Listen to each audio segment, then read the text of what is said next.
10 choses que le porno t'apprend de travers. La première chose, c'est cette notion de corps parfait. Cette notion qu'il faut que la fille soit gaulée, refaite, que le mec il ait les abdos, l'énorme pénis, etc. Dans la vraie vie, un mec n'a pas besoin d'avoir le six-pack, les pecs, les bras. Les acteurs porno, ils sont parfois, ils prennent des protes, parfois ils prennent autre chose. Ils ont que ça à faire, que leur image. Et d'ailleurs, le corps parfait, il n'y a pas besoin de ça pour exciter une femme. Si tu regardes toi-même, tu peux être excité par une présence féminine, même si elle n'est pas parfaite dans la pièce. Donc il y a une espèce de culte du corps parfait.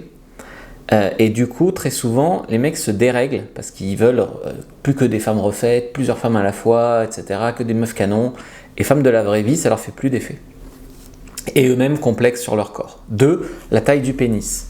Donc là, effectivement, les standards dans le monde du porno sont beaucoup plus gros que les standards de la vie de tous les jours. Donc encore une fois, tu as l'impression qu'ils ont tous un pénis 2 fois plus gros que le tien.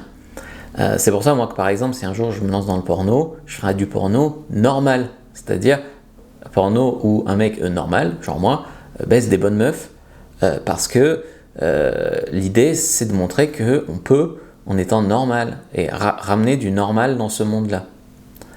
3. Les femmes qui crient dès qu'on les touche. Ça aussi, dans le porno, on dirait qu'elles sont toujours prêtes. T'arrives, elles sont là, toutes hyper chaudes, etc.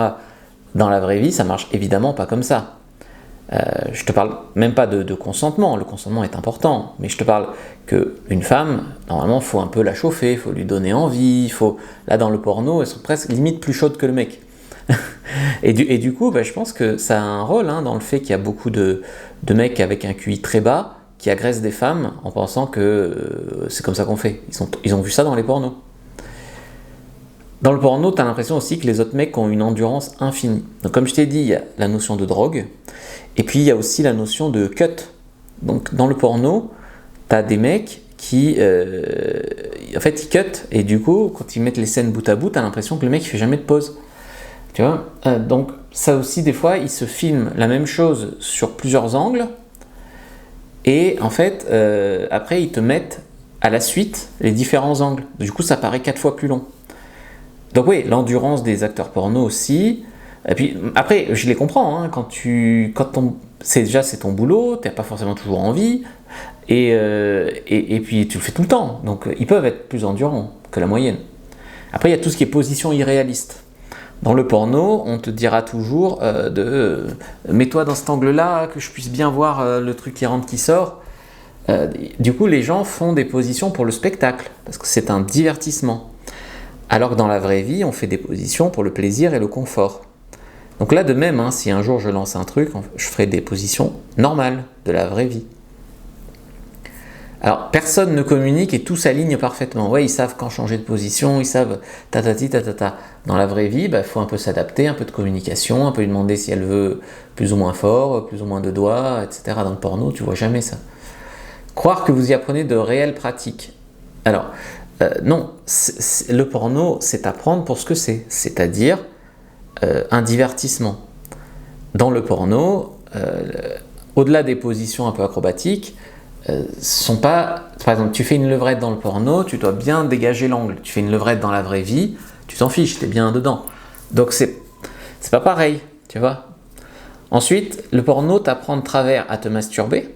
Donc la plupart des mecs ne regardent pas un film porno pour l'art du porno. Ils font défiler, ils regardent, allez, je suis gentil, 1 minute, d'une position qui leur plaît, d'une fille qui leur plaît, ils se masturbent trop vite, et ils apprennent à leur corps à venir trop vite.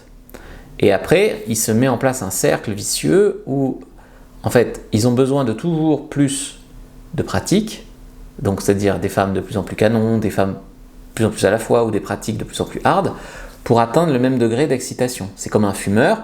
Au début, 1 clope, et après, il a besoin de 10 clopes pour atteindre le même degré de sevrage. Et puis, le respect de la femme, il te l'apprend quand même un peu de travers.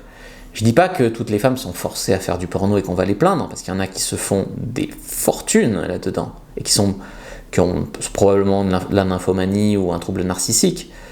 Il y a peut-être que des business girls aussi, d'ailleurs. Mais le respect de la femme, c'est pas là que tu vas l'apprendre, ça c'est clair. Donc il y a vraiment la part des choses à faire quand tu regardes vraiment du porno. Maintenant, si tu veux en savoir plus sur comment être un bon coup, clique sur le lien dans la description de la vidéo, lien en commentaire épinglé, lien dans la bio sur TikTok et prends ta fiche sur comment être un bon amant dans la vraie vie.